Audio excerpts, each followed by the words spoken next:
Today we're going to get into lesson 4.4, which is over scatterplots, and we also touch on correlation coefficient a little bit. So both of these topics might be new to you, might be new to students who are taking Algebra 1, because scatterplots are covered some in 8th grade, correlation coefficient is not. So we're going to touch on that today, get into this lesson. So first thing is making sure we know what a scatterplot is. A scatterplot is a graph that shows the relationship between two data sets. The two sets of data are graphed as ordered pairs in a coordinate plane. So basically you're going to have data, and that'll be your x, like you'll have data that represents the x values, and you'll have data that represents the y values, and those sets of data are plotted together as ordered pairs. And this will make more sense as you look at pictures. But basically, everything we've been dealing with so far have just been straight lines. Everything's been a straight line, and every point has been on that line. So now with scatterplots, there's going to be points that are not on a line. They're actually, hence the name, scattered all over the place. So that's what we're going to be dealing with when it comes to scatterplots. So here's an example of what a scatterplot might look like. And then they'll ask you different questions about it. But mainly the thing you'll start with is making sure you can read the scatterplot and understand what it's saying. This says the scatterplot shows the average daily temperature and beach visitors on 11 different days. So this x value, the two sets of data are the average daily temperature, that's one set of data, that's your x values, and then your other set of data is your visitors, how many visitors came, and that's your y value. And those are plotted together. So for example, this point right here says when it was 82 degrees, there were about 100 beach visitors on that day. So that's how you read this graph. You take your x value and your y value, and those go together. This says how many beach visitors were there when it was 89 degrees. So first thing you need to be able to do is read the scatterplot. So part A, it wants to know how many beach visitors, so remember beach visitors is your y value, were there when it was 89 degrees. So they give you the x value. So that means for the x, I go over to 89, which here's 88. If you see this is going by 4s. So each dash is going by 2s. So in between here would be 89. So 89, I just need to go up until I find my ordered pair that is on 89, and here it is. So then once I am there, I just look over. The number of visitors is 525. So on the day that it was 89 degrees, there were 525 visitors.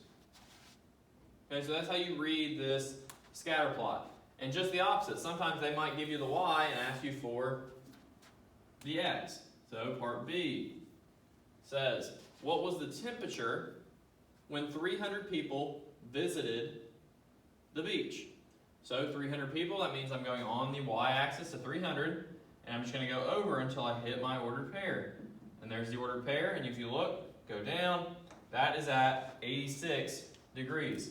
So on the day that there was 300 visitors, it was 86 degrees Fahrenheit on that day. And then part C says what tends to happen as the number of visitors to the number of visitors as the temperature increases. So this is kind of touching on the relationship, which we'll talk about a little more. But if you look at this, it says what happens to the number of visitors as the temperature increases. So as my temperature is going up, if you look, most of the time my visitors are doing what? Going up as well. Because at 82 degrees, there was only 100 people. But then at 92 degrees, there was up to 450 people. And then at 94 degrees, there was up to 600 people. So it's not always going up, because obviously at 96 it went down a little more. But as a whole, the trend, or what it tends to do, is as the temperature increases, the number of visitors increase. So that's what part C would be, the number of visitors increase. But like I said, we'll touch on the type of relationships that there are with scatterplots as well. So I want you to try this one on your own. It's the same graph, so you don't have to draw that graph again or anything, but it says the scatter plot shows, again, the average daily temperature and beach visitors on 11 different days. They want you to tell them how many beach visitors were there when it was 84 degrees, and then what was the temperature when 600 people visited the beach. So again, this is just testing you, making sure you can read this. Pause the video, make sure you can get part A and B.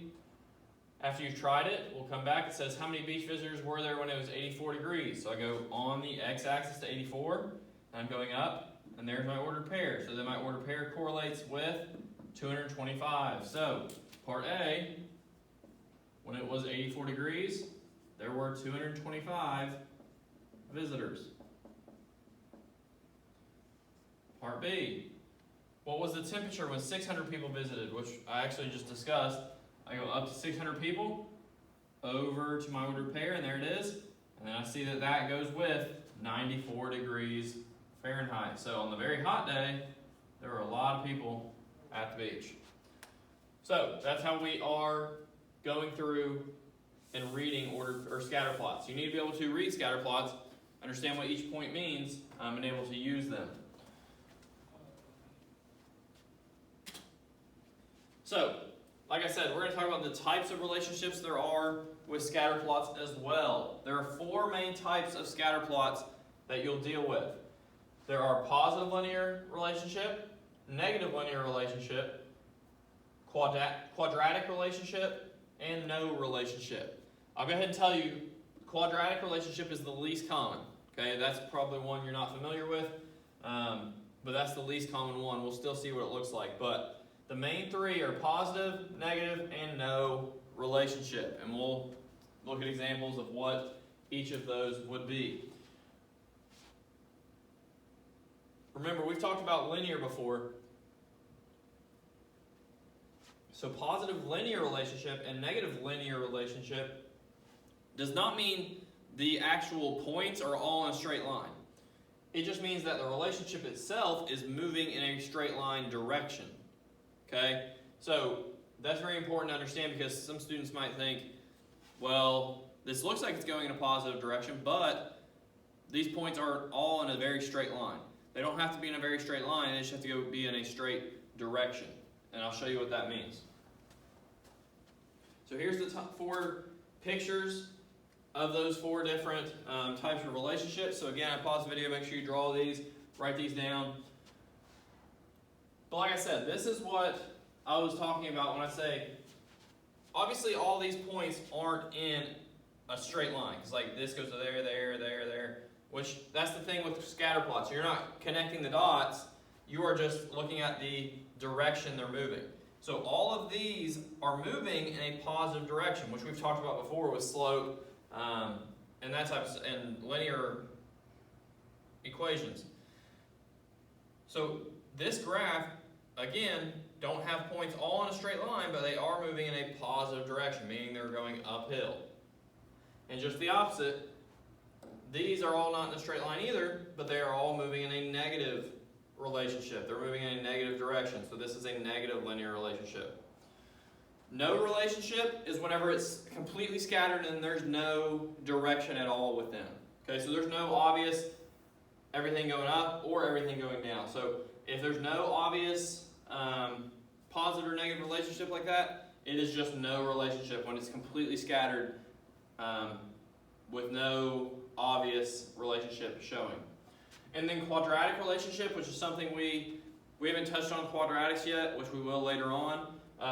But this is just something I wanted to show you, that this is like a quadratic relationship where it starts low and then it comes high, kind of like a parabola, which we've talked about a little bit, like half a parabola, where it's coming down and then shooting up near the end. So that's a quadratic relationship. So let's look at a couple examples of this. So part A, first of all, it says describe the relationship between the data. So part A, if you look, you've got all kinds of little points all over this scatter plot. So we have price and size in carats, which again, that doesn't matter for this example, but the main idea to look at is all of these scatter plot points are moving uphill. So if those are all moving upwards or going up, that means this is a positive linear relationship. So because everything in this graph is moving uphill or is going in a positive direction, this is a positive linear relationship. Again, it doesn't have to be all on like the same line. It doesn't have to be straight. It just has to be in that direction more than anything. Part B, probably it will confuse some students because some scatter plots get to where sometimes they're harder to tell because, and again, it goes, this is going to deal with the correlation coefficient of it, which again we'll talk about in a second. But I'll give you a hint on it. This has a strong correlation coefficient because they're close, the points are closer. This one has a weak correlation coefficient. But describing the data, some students would say, well, this is no relationship, which you could kind of make an argument for, but if you look at this, still, we have one outlier, one way away from everyone, but the overall idea still is if I'm starting here, they're still going downhill, okay? The overall idea is it's going downhill. So even though they're even more spread out, you can still see kind of a pattern of these going from up here, downhill to here. So this, part B, would actually be a negative linear relationship. Again, the reason being is because you can see that there is somewhat of a straight relationship or a direction of going downhill here. If there was more, so like if there was more, like maybe one here, one here, one here, one here, then that would start to become a no relationship because you can't see a upward movement either. But you can definitely see there's no upward movement here, but you can see there is a negative downward movement. So this is a negative linear relationship on part B.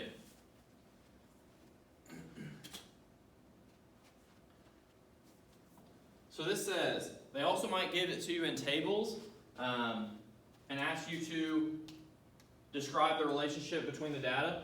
A couple ways you can do this. You can see if there's a pattern in the table itself, or if you don't want to just check the pattern, you can also plot it and make a quick scatter plot yourself to see if you can describe the relationship. So right here we have, it says the table shows the depth of a river X months after the monsoon ends. So here's the months after, and there's the depth of the water. So what I'm looking at, if you're just wanting to read it off the table, my months are obviously going up every time. So my months, my X values are going up. But my Y value, my depth in feet, are going down every time, as you can tell. So I'm going to go ahead and give you a hint. If your X values are increasing, but your Y values are decreasing, that's a negative linear relationship. Okay, if it's constantly doing that. If it's shooting up and down, that's a different story. But that is a negative linear relationship. If your X values are going up and your Y values are going up, that would be a positive linear relationship. But again, let me show you just a quick sketch of what that would look like if you were to graph it. So, months are on the X, depth is my Y, so let me label it real quick.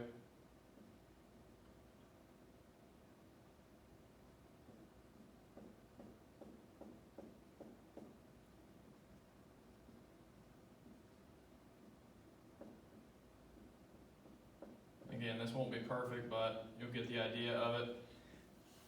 But basically, months, like these are ordered pairs, so 0, 20, 119, and so on. So I can plot those. 0, 20, right there, 119, right there, 215, 313, 411, 510, 68, 77. So it'll look something like that. And this isn't in a perfect straight line, but like we said, you can now see clearly that this is a negative linear relationship because the direction of these scatterplot points are going downhill. So you can tell that from the table, or if you're not sure from looking at the table, you can also plot them just to give yourself a visual to make sure that is, in fact, the relationship that you come up with.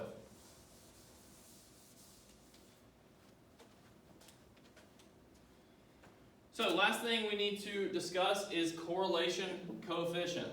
This is something new, I'm sure, for you, but correlation coefficient is a very easy idea, but something that you will definitely be tested on. So it says a correlation coefficient represented by R. So when you see the variable R, you're thinking correlation coefficient with scatterplots, is a number to tell how correlated a scatterplot is. So we kind of touched on this earlier.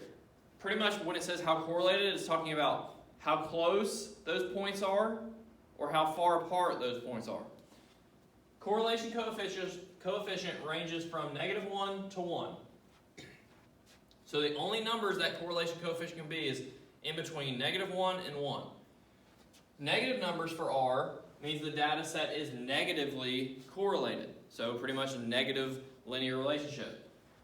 So if the positive numbers for R, if you have positive numbers for R, this means the data is positively correlated, meaning you have a positive linear relationship. So pretty much if it's from, it's less than 0 down to -1, it's a negative linear relationship. If it is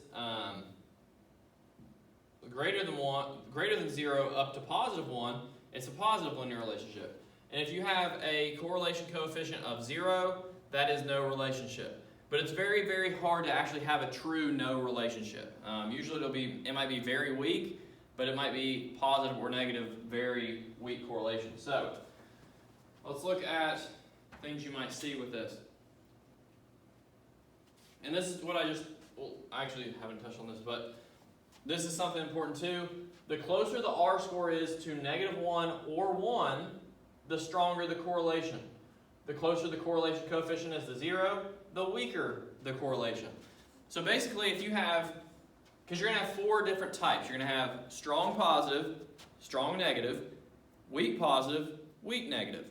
So if you have like -0.99, that is a very, very strong negative correlation because it's very close to -1 and it's negative.